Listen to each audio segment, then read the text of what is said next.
আজকে গ্রাম পঞ্চায়েতে পরীক্ষাতে আসা ৫০টার মতো PYQ সলভ করব, যেখানে যে বেশিরভাগ প্রশ্নই রিপিটেড, মানে ১-২ বছর ছাড়া ছাড়া বা সেম পরের বছরই এসেছে। তো প্রথম প্রশ্নটা দেখো, যেখানে বলা হয়েছে ২৪০-এর ২৫%, ২৪০-এর ২৫% কত?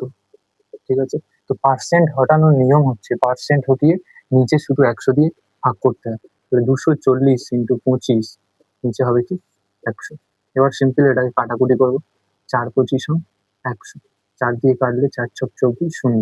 তাহলে এখানে অ্যান্সার কত হবে? ৬০। তাহলে অপশন কি হবে? বি হবে। এর পরের প্রশ্নে যেটা বলেছে, একটি সংখ্যার সেম টাইপেরই প্রশ্ন, যেখানে বলা হয়েছে একটি সংখ্যার ৪০% যদি ১২০ হয় তাহলে সংখ্যাটি কত? তাহলে এখানে বলা হয়েছে একটি সংখ্যা, যেটাকে আমরা যদি এক্স ধরে নিই, তার ৪০% সমানই হচ্ছে কি ১২০। ঠিক আছে, তাহলে নিশ্চয়ই সংখ্যাটি ১২০ থেকে বড় হবে, কারণ তার ৪০%। তাহলে এখানে কি করবো, এক্সটাকে রাখবো আর ৪০-এর পার্সেন্টটাকে আমরা হটিয়ে নিচে কি করে দেবো, ১০০ দিয়ে ভাগ করে দেবো। তাহলে এখানে পড়ে থাকছে কি এক্স ইন্টু 40 ভাজিত ১০০। তাহলে এক্স এর মান কত বের হবে? এক্স সমান সমান হবে, এইটা নিচে ভাগ আছে, ওপাশে নিয়ে গেলে কি হয়ে যাবে, গুণ হয়ে যাবে। তাহলে ১২০ ইন্টু ১০০, নিচে হবে কি ৪০। আর চাইলে এখানেও কাটাকুটি করে ওপাশে নিয়ে যেতে পারে। তাহলে এখানে কাটাকুটি করবো, ০ আর ০ কেটে গেল, ৩-৪-এ ১২। তাহলে এখানে কত আসছে উত্তর? ৩০০। তাহলে অপশন কত হবে? অপশন হবে সি। ঠিক আছে, তার পরবর্তী প্রশ্নে কি বলা হয়েছে, ৮০০ টাকার উপর ১৫% লাভ হলে বিক্রয় মূল্য কত? ৮০০ টাকার উপরে যদি ১৫% আমরা লাভ করি, তাহলে বিক্রয় মূল্য কত হয়? এটা খুবই সিম্পল প্রশ্ন। প্রথমে আমাদের জানতে হবে যে বিক্রয় মূল্য, ক্রয় মূল্য, এর উপরে এর সাথে সম্পর্ক কি। তো ৮০০ টাকাটা ক্রয় মূল্য, তো আমাদের জানতে হবে বিক্রয় মূল্য সমান হচ্ছে ক্রয় মূল্য যোগ লাভ। এখানে কিন্তু লাভটা শতকরা লাভ নয়, শুধু লাভ। তো এখানে লাভ বের করার নিয়ম হচ্ছে লাভ সমান ক্রয় মূল্য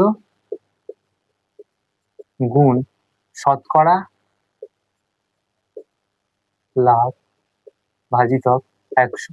ঠিক আছে, তো এখানে ক্রয় মূল্য কত বলে দিয়েছে, এখানে ক্রয় মূল্য বলেছে ৮০০ টাকা। তাহলে কি হবে, এখানে ৮০০ ইন্টু ৮০০ প্লাস এখানে লাভ হবে ৮০০ ইন্টু শতকরা লাভ কত বলেছে, ১৫%। তাহলে ১৫ ভাজিত ১০০। এখান থেকে কাটাকুটি করলে কি হবে, ০ আর ০ কেটে যাবে, দিয়ে কি হবে এখানে ৮০০ যোগ ৫০ 40, ০ আর ১২০। তাহলে এখানে হবে কত, ৯২০ টাকা। ঠিক আছে, তো ৯২০ টাকা অপশন কত হবে, তাহলে অপশন হবে বি। ঠিক আছে, তো এইটা এখানে একটু গোলাতে পারি, এটার জন্য কি করবো, আমরা আলাদা করে নিতে পারি। এখানে যেমন সমান দিয়ে আমরা যদি লিখি, ক্রয় মূল্যের জায়গায় হবে ৮০০ ইন্টু ১৫ ভাজিত ১০০। তো এখান থেকে এটা বের করে নেবো, ১২০ আসবে। তারপরে শুধু এখানে যদি যোগ করে নিই, তাহলে কিন্তু অঙ্কটা খুব সহজ হয়ে যাবে। এর পরের প্রশ্নে কি বলা হয়েছে, এর পরের প্রশ্নে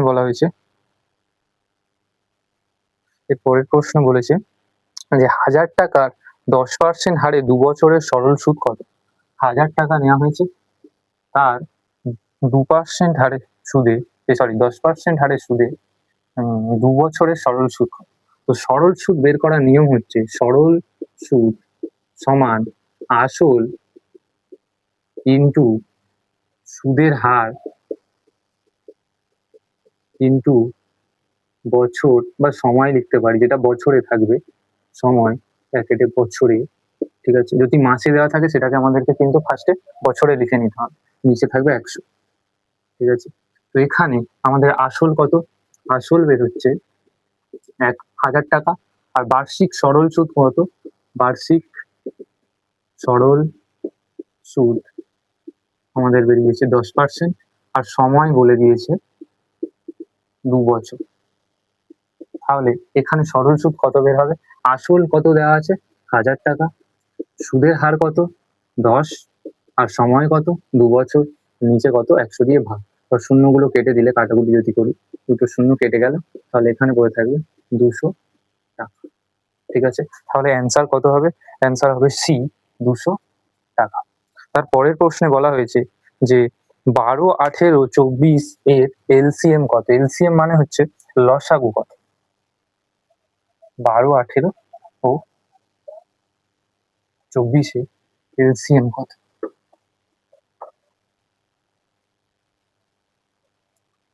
পরের প্রশ্ন তাহলে কি 12, 18 ও 24 এর এলসিএম বা লসাগু এটা কি করে করে?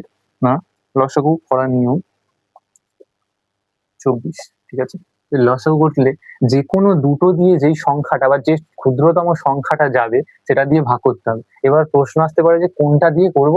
তো এখানে করার সময় এটা খেয়াল রাখতে হবে, প্রথমে ছোট ছোট মৌলিক সংখ্যা যেমন 2, 3, 4, 5, সরি 2, 3, 4, 2, তারপরে হবে কি 3, তারপরে 5, তারপরে 7, সব ছোট ছোট বিজোড় মৌলিক সংখ্যা যেগুলোকে আর ভাঙা যায় না, সেইগুলো দিয়ে কি করতে হবে আমাদেরকে? এগুলো ভাঙতে হবে। তাহলে এখানে কি হচ্ছে? এখানে 2 দিয়ে, এখানে আমরা কি করব? 2 দিয়ে ভাঙবো। তো 2 দিয়ে ভাঙলে কি হবে? 6 দুগুণে 12, আর এটা হবে 9 দুগুণে 18, আর এটা কি হবে? 12 দুগুণে 24। সবকটা ভেঙে যাচ্ছে। এরপরে কি? 3 দিয়ে যাবে। 3 দুগুণে 6, 9 থেকে যাবে, সরি 3 তিরিকে 9, আর এটা হবে 3 চারে 12। এরপরে আবার 2 দিয়ে যাবে, কারণ 2 এর মধ্যে দিয়েও যাবে, এর মধ্যে দিয়েও যাবে। এটা না গেলেও চলবে। যেকোনো দুটো সংখ্যা যদি যায় তাহলেই হবে লসাগুর ক্ষেত্রে। 2 একে 2, আর এখানে হবে 3, 2 দুগুণে 4। তো লসাগু কি করে বের করে? লসাগু সমান এই উপর থেকে নিচ পর্যন্ত যেই সংখ্যাগুলো আছে প্রত্যেকটা সংখ্যা গুণ আকারে চলে আসবে। তাহলে কত? 2 গুণ 3 গুণ 2 গুণ 1 গুণ 3 গুণ 2। তাহলে 3 দুগুণে 6, 6 দুগুণে 12, 3 12 36, 36 দুগুণে 72। তাহলে লসাগু বা এলসিএম কত আসবে? 72। তাহলে অ্যান্সার হবে কত? সি। ঠিক আছে? তারপরের প্রশ্নে বলা হয়েছে 48 ও 72 এর এইচসিএফ কত? তো যখন দুটো সংখ্যা থাকবে, তখন কি করব? 48 ও 72, তখন এলসিএম আর এইচসিএফ দুটোকেই খুব ইজিলি বের করা যায়। কি করব? মাঝখান থেকে দাগ টানবো, এরকম ভাবে করে। এখানে দুজনের মধ্যে দিয়ে কি যাচ্ছে? 2 এদিকে যাবে, 2 দুগুণে 4, 4 দুগুণে 8, এটা কি হবে? 36। এরপরে যদি আবার ভাগ করি, এটা আসবে 12, এটা হবে 18। এরপরে এটাকেও যদি ভাগ করি, 6 আসবে, আর এটা হবে 9। ঠিক আছে? এরপরে কি হবে? এরপরে 3 দিয়ে যাবে, 3 দুগুণে 6, 3 তিরিকে 9। ঠিক আছে? তো এবারে এইচসিএফ চেয়েছে। এইচসিএফ মানে হচ্ছে গসাগু। ঠিক আছে? গসাগু কি করে বের করে? এইচসিএফ যেগুলো শুধু এই পাশে রয়েছে সেইগুলোর গুণটাই হবে কি? গসাগু। আর লসাগুর ক্ষেত্রে কি হতো? এই পুরোটা গুণ হতো। তো এখানে খালি কি হবে? 2 গুণ 2 গুণ 3 গুণ 2। ঠিক আছে? বা 2 গুণ 3। তো এখানে কত হবে? 2 দুগুণে 4, 3 চারে 12, 12 দুগুণে 24। তাহলে অ্যান্সার কত হবে? অ্যান্সার হবে আমাদের সি। ঠিক আছে? এর পরের প্রশ্ন যেটা, এর পরের প্রশ্নে কি হয়েছে?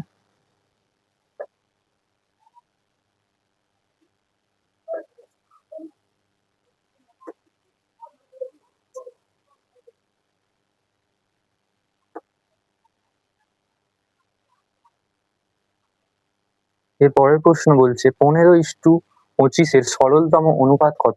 তো এটা খুব সহজ প্রশ্ন, যে 15:25 এর বা অনুপাত 25 এর সরল অনুপাত কত? তো এটা কি করে বের করব? 15 ভাজিত 25। ঠিক আছে? তো এখানে কি হবে? 5 দিয়ে যাবে, 3 5 15, 5 5 25। তাহলে এখানে পড়ে থাকছে 3 এর 5। ঠিক আছে? তাহলে সরলতম অনুপাত কত হবে? সরলতম অনুপাত হবে 3:5। 3:5। ঠিক আছে? অ্যান্সার কোনটা হবে? অ্যান্সার হবে বি। ঠিক আছে? তারপরের প্রশ্ন কি বলেছে? তারপরের প্রশ্নে বলেছে যে 5টি সংখ্যার গড় 24 হলে তাদের যোগফল কত? তো এই প্রশ্নটা একটা প্রশ্নকে ঘুরিয়ে দেওয়া হয়েছে। যে প্রশ্নটাতে বলা হতো কি না, এরকম 1 2 3 4 5 এরকম অনেকগুলো সংখ্যা থাকবে, সেই সংখ্যাগুলোর গড় বের করতে হবে। তো গড়ের সূত্র হচ্ছে, গড় বের করার নিয়ম, গড় সমান হচ্ছে যে কটা সংখ্যা বলা হয়েছে সেই কটা সংখ্যার সমষ্টি মানে যোগফল। ঠিক আছে? সমষ্টি মানে যোগফল। আর নিচে কি হবে? মোট সংখ্যা কটি, মানে মোট সংখ্যা কটা রয়েছে। ঠিক আছে? তো এখানে বলা হয়েছে যে 5টি সংখ্যার গড় 24। তাহলে এখানে আমরা লিখবো কি? 24 সমানই, গড় 24 বলে দিয়েছে, তাহলে 24 সমানই সংখ্যাগুলির সমষ্টি, সংখ্যাগুলির সমষ্টি ভাজিত মোট সংখ্যা কত 5টা, তাহলে এখানে হবে সংখ্যাগুলির সমষ্টি ভাজিত 5। তাহলে সংখ্যাগুলির সমষ্টি কত আসছে, সংখ্যাগুলি আমরা যদি 5টা ভাগ আছে এপাশে যদি নিয়ে আসি, বা তাহলে 24 ইন্টু 5, এপারে ভাগ আছে ওপাশে গেলে গুণ হয়ে যাবে, তাহলে এখানে আসবে কি সংখ্যাগুলির সমষ্টি। ঠিক আছে, তাহলে এখানে আসবে কি বা সংখ্যাগুলির সমষ্টি আসবে। তো এটাকে এদিকেও লিখতে পারি সংখ্যাগুলির সমষ্টি, এই দুটোকে গুণ করতে হবে, গুণ করলে কত আসবে 4 5 20, 2 5 2 10, তাহলে 120। তাহলে অ্যান্সার কত হবে, অ্যান্সার হবে সি। ঠিক আছে, এর পরের প্রশ্নে বলা হয়েছে, এই প্রশ্নগুলো কিন্তু প্রায়শই গ্রাম পঞ্চায়েত, তারপরে ICDS পরীক্ষা, এছাড়াও ওয়েস্ট বেঙ্গল পুলিশ, এই সমস্ত পরীক্ষাতেও কিন্তু এসেছে। এখানে কি বলা হয়েছে না, একটি সংখ্যা একটি কাজ 10 দিনে এ একটি কাজ 10 দিনে করে, বি ওই কাজটা করতে 15 দিন সময় লাগে, তাহলে একসঙ্গে যদি করে তাহলে তারা কতদিন সময় নেবে। এখানে প্রশ্ন হচ্ছে এ করে একটি কাজ, ঠিক আছে,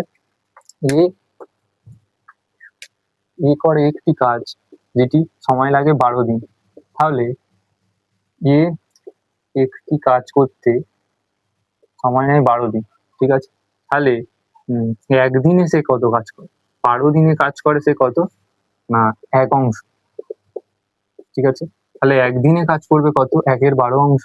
ঠিক আছে, সেম ভাবে বি এর ক্ষেত্রে কি না 15 দিনে কাজ করে 1 অংশ।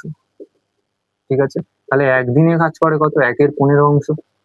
ঠিক আছে, তাহলে আমাদের এ ও বি যদি একসাথে কাজ করে তাহলে একদিনে কত কাজ করে, এ একদিনে করে 1/12 অংশ প্লাস এ একদিনে করে 1/15 অংশ। ঠিক আছে, তো এটাকে যদি আমরা এগুলো যোগ করি ভগ্নাংশে, এই দুজনের প্রথমে লসাগু বের করতে হবে। তো লসাগু বের করবো 12 আর 15, লসাগু কত হচ্ছে 3 4 12, 3 5 15।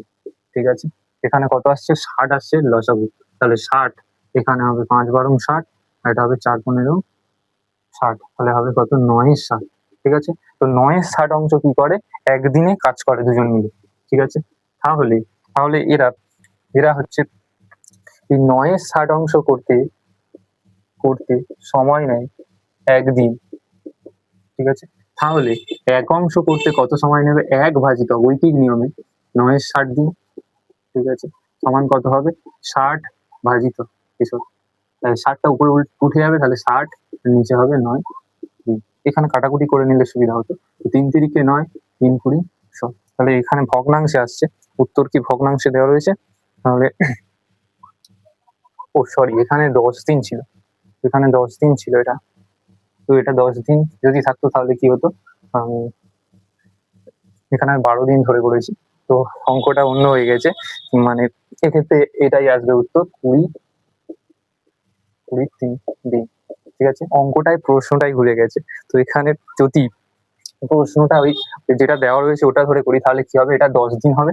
ঠিক আছে, তো এখানে হয়ে যাবে কি 10 যদি ধরা হয় তাহলে এটা 10 1 10 দিন, তাহলে এই দুটো হবে কি 1 10 প্লাস 1 15, তাহলে 1 10 ও 1 15, উত্তর কি হবে 1 10 আর 15 লসাগু করবো 5 দিয়ে যাবে, 5 2 10, 3 5 15, তাহলে এখানে হবে 30 লসাগু, এখানে হবে 30 লসাগু, আর এটা হবে কত 3, এটা 10 করে না, তো এখানে 3 প্লাস এখানে হবে 2, তাহলে হবে এটা 5 30। ঠিক আছে, তাহলে এটা পড়ে থাকছে কত 6, তাহলে অ্যান্সার কত হবে না 1/6 অংশ কাজ করে একদিনে, তাই তো 1/6 অংশ কাজ করে একদিনে, তাহলে তাদের দুজনে যদি একসাথে কাজ করে তাহলে তাদের 1 অংশ করতে কতদিন সময় লাগবে, 1 ভাজিত 1/6, তাহলে এই 6টা উপরে উঠে যাবে, তাহলে 6 দিন। ঠিক আছে, তাহলে এখানে অ্যান্সার কত হবে বি। ঠিক আছে, এর পরের প্রশ্নটা কি বলেছে, এর পরের প্রশ্নে বলা হয়েছে একটি গাড়ি ঘন্টায় 60 কিলোমিটার বেগে কত দূর যাবে। ঠিক আছে, 3 ঘন্টায় কত দূর যাবে, তো এখানে বলা হয়েছে ঘন্টায় 60 কিলোমিটার, মানে 1 ঘন্টায় 60 কিলোমিটার যায়, তাহলে 3 ঘন্টায় কত যাবে 60, 1 ঘন্টায় 60, আড়াই ঘন্টায় 60, আড়াই ঘন্টায় 60, তাহলে কত হলো 3টে 60 যদি গুণ করি, সরি যোগ করে নিই, বা 3 গুণিতক 60 যদি করি তাহলে কি উত্তর পেয়ে যাবো, এটা মুখে মুখে অ্যান্সার হবে 180। ঠিক আছে, কিভাবে এলো, আশা করি বোঝা গেছে। তো এখানে কি হবে, যেহেতু বলেছে যে 3 ঘন্টায় কত যাবে, 1 ঘন্টায় যায় সে কত না 60 কিলোমিটার, তাহলে 3 ঘন্টায় 3 গুণ 60 হবে, তাহলে এটা হবে 180 কিলোমিটার। তাহলে অ্যান্সার কোনটা হবে? অ্যান্সার হবে সি। ঠিক আছে, তারপরের প্রশ্নে বলেছে, তারপরের প্রশ্ন কত নম্বরের প্রশ্ন? 10টা প্রশ্ন হয়ে গেছে। 11 নম্বর প্রশ্ন। 11 নম্বর প্রশ্নতে কি বলা হয়েছে যে 3-এর 4, ঠিক আছে, 3-এর 4 যোগ 1-এর 8 এই দুটোর যোগফল কত? ভগ্নাংশের যোগফল করার সময় আমাদের একটা জিনিস খেয়াল রাখতে হবে, একটু আগেই করলাম সেই কাজের যে সময় কার্যের যে অঙ্কটা ছিল, তো এখানে দুজনের লসাগু করতে হবে। তো লসাগু করলে কি আসবে, 4 আর 8 এর লসাগু যদি করি, মানে দুজনের যতক্ষণ না নিচে বা হর যেটা সেটা যতক্ষণ না সেম আনতে পারছি ততক্ষণ কিন্তু উপরের গুলো ডাইরেক্ট যোগ করতে পারি না। তাই সেই কারণে কি করতে হবে না, এদের দুজনকে লসাগু করতে হবে। তো এই লসাগু করলে কি আসছে, 2 দিয়ে যাবে, 2 দুগুণে 4, 4 দুগুণে 8, এখানে আবার কি হবে 2 1 কে 2, 2 দুগুণে 4, এখানে লসাগু কত এলো 8 আসবে, তাহলে নিচে হবে 8 আর এখানে 4 রয়েছে। ঠিক আছে, তো তাহলে যেহেতু 4 রয়েছে এটাকে 8 করতে গেলে কি করতে হবে, 2 দিয়ে গুণ করতে হবে, ওই কারণে উপরেও 2 দিয়ে গুণ করবো। তো 3 উপরে যদি গুণ করি 2 আর নিচে যদি গুণ করি 2, তবে এই 2 আর 2 কাটবে, কিন্তু আমাদের কাটার উদ্দেশ্য নয়, আমাদের নিচের সংখ্যাটাকে সেম করার উদ্দেশ্য। তো এই কারণে কি করলাম, এটা 8 করে নিলাম। এবারে 2টা যেহেতু 3-এর সাথে গুণ হয়ে গেছে, তাহলে এটা হয়ে যাবে 6, আর এটার কিছু চেঞ্জই হবে না কারণ 8ই লসাগু এসছে। তাহলে এখানে কত হবে, সরি 1 হবে। ঠিক আছে, এগুলো গুণ করতে হয়, 2 গুণ 2 গুণ 1 গুণ 2, এটা হচ্ছে কি লসাগু 8। ঠিক আছে, তাহলে এখানে কত আসছে 7-এর 8, তাহলে অ্যান্সার কি হবে, অ্যান্সার হবে 7-এর 8। অপশন কত আছে, অপশনে আছে বি। ঠিক আছে, তারপরের প্রশ্ন বলেছে বিয়োগ, এবারে বিয়োগ বলা হয়েছে যে 5-এর 6 বিয়োগ 1-এর 3। ঠিক আছে, এটা করতে হবে। তো এই দুজনের লসাগু কত হবে, এই দুজনের লসাগু কত হবে? তো এই অঙ্কগুলো করার সময় একটা ট্রিক্স মাথায় রাখতে হবে যে লসাগু করার সময় যদি দেখি যে নিচে ছোট সংখ্যাটা এর মধ্যে দিয়ে যাচ্ছে, মানে এই 3টাকে দিয়ে যদি এটাকে ভাগ করা যায় তাহলে বড় সংখ্যাটাই হবে লসাগু। ঠিক আছে, এখানে এটা ভাগ করা যাচ্ছে 3কে, সরি 6কে 3 দিয়ে, তাহলে এখানে লসাগু হবে কত 6। ঠিক আছে, এবার যেহেতু এর কাছে 6ই আছে তাহলে 5 যেরকম উপরে ছিল সেরকম বসে যাবে, বিয়োগ চিহ্ন বিয়োগ থাকবে। এবার যেহেতু এটা 3 রয়েছে, এটাকে এখনো 6 করতে পারিনি, তাহলে এখানে 6 করার জন্য কি করতে হবে, নিচে 2 দিয়ে গুণ করতে হবে আর উপরেও 2 দিয়ে গুণ করতে হবে। এই কারণে কি হবে, উপরে 2 হবে, 6 তো আমরা নিচে করে দিয়েছি অলরেডি। তাহলে এখানে কি আসছে 3-এর 6। এবার এইরকম উত্তর অনেক থাকবে না অনেক সময়, কারণ হচ্ছে এটা কাটাকুটি যাবে। তো 3 2 6, তাহলে এখানে কি হবে, হাফ হবে অ্যান্সার। তাহলে এখানে কোনটা হবে, অ্যান্সার হবে এ। ঠিক আছে, এর পরের প্রশ্নটা কি বলেছে, এর পরের প্রশ্নটা রয়েছে দশমিকের অঙ্ক। দশমিকের অঙ্কে কি বলেছে, এটা হচ্ছে আমাদের 12 নম্বর অঙ্ক। ঠিক আছে, এটা 11, সরি এটা 12 ছিল, এটা হচ্ছে 13 নম্বর। 13 নম্বর অঙ্কে কি বলা হয়েছে যে 0.25 এর সাথে 0.4 এর গুণ করতে হবে, 0.4 গুণ। ঠিক আছে, তো এইটা করার সময় আমাদের নর্মালি যেরকম গুণ করি এরকম রেখে পাশে গুণ করে নেব। ঠিক আছে, গুণ করে নেবো কি 0 আর 25 100। ঠিক আছে, তারপরে যে কটা দশমিক গুণ করার সময় খেয়াল রাখতে হবে, যে কটা ঘর আগে দশমিক মোট রয়েছে, মানে এটার আগে 1 ঘর, ঠিক আছে, এই দুটোর আগে রয়েছে, তাহলে মোট কত ঘর আগে রয়েছে, 3 ঘর আগে, সে কটা ঘর আগে দশমিক বসিয়ে দিতে হবে। ঠিক আছে, একটা ঘর আগে রয়েছে, এখানে 2টো ঘর আগে রয়েছে, মোট তাহলে কত ঘর আগে বসবে, 3টে ঘর আগে বসবে। 3টে ঘর আগে বসে গেলে যেহেতু দশমিকের পরে সংখ্যা দিয়ে বা দশমিকের এই পাশে যদি কোনো শূন্য থাকে সেটার কোনো ভ্যালু নেই, এরপরে যদি না কোনো সংখ্যা থাকে, তাই এই দুটোকে কেটে দিতে পারি, দিয়ে লিখতে পারি 0.1। তাহলে অ্যান্সার কত হবে, অ্যান্সার হবে বি। ঠিক আছে, তারপরের প্রশ্ন কি বলেছে, 14 নম্বর প্রশ্ন, 144-এর বর্গমূল কত? 144-এর বর্গমূল কত? তো এগুলো খুবই সহজ, যদি 25 পর্যন্ত মুখস্থ করা যায় বর্গ এবং বর্গমূল, ঠিক আছে, তাহলে কিন্তু এই অঙ্কগুলো পরীক্ষাতে আসলে খুব ইজিলি করা যেতে পারে। আর যদি মুখস্থ না করি তাহলে করে দেখতে হবে। তো এখানে কত বলা হয়েছে, 144-এর বর্গমূল মানে হচ্ছে এটা কার স্কোয়ার, তো এটা অ্যাকচুয়ালি 12-র স্কোয়ার।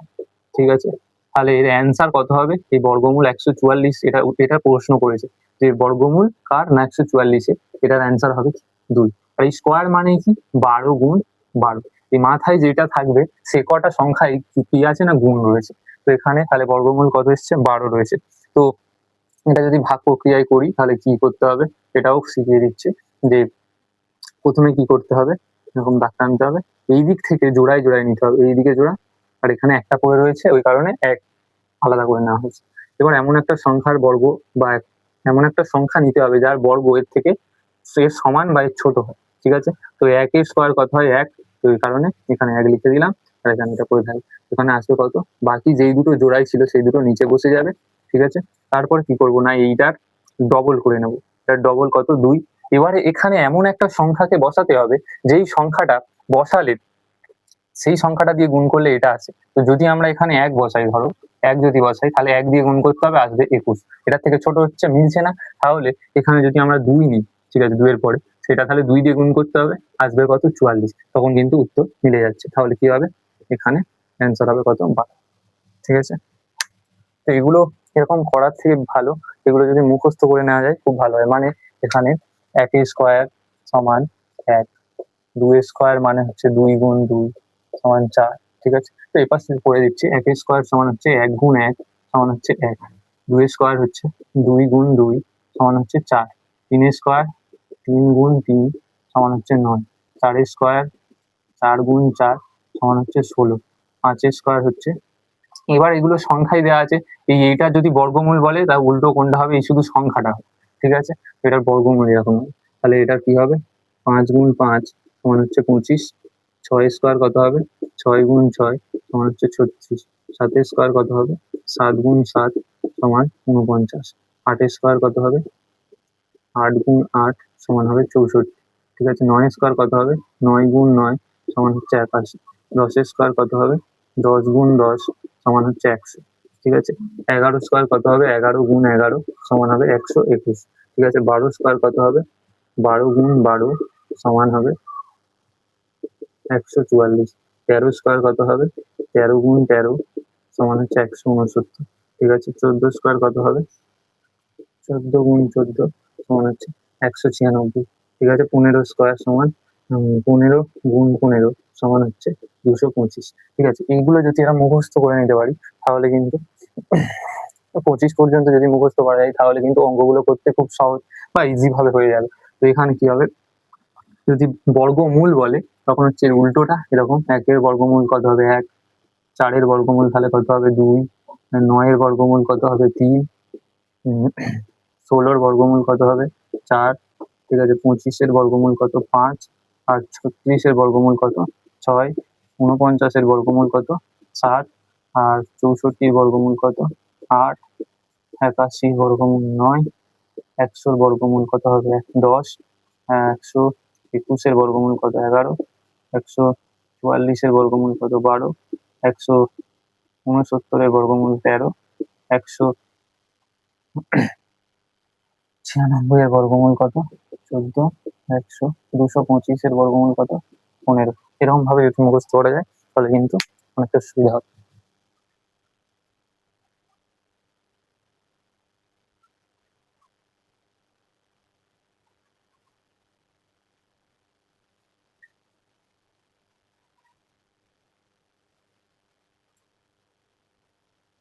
ওই লাস্ট প্রশ্নটা করে দেওয়া যাক, ভিডিও নাহলে অনেক লেন্দি হয়ে যাবে।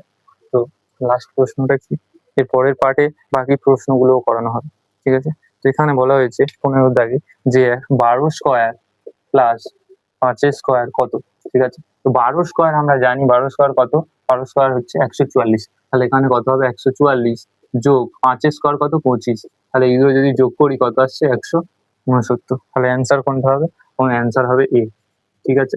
এটা সলভ করার একটা ট্রিক্সও ছিল, যে 12 স্কোয়ার যদি লাস্টের সংখ্যাটা কত আসবে, 2 স্কোয়ার করলে 4 আসবে, আর এখানে 5 স্কোয়ার যদি করি এটা আসবে 25, মানে 5টা লাস্টে আসবে, তো এই দুটো যদি যোগ করি তখন লাস্টে 9 আসবে। তো অ্যান্সার এখানে একমাত্র এ আর সি হতে পারে, তো পুরোপুরি ভাবে সলভ হবে না, ঠিক আছে, কিন্তু এখান থেকে আমরা দুটো অপশন বাদ দিতে পারি, ঠিক আছে।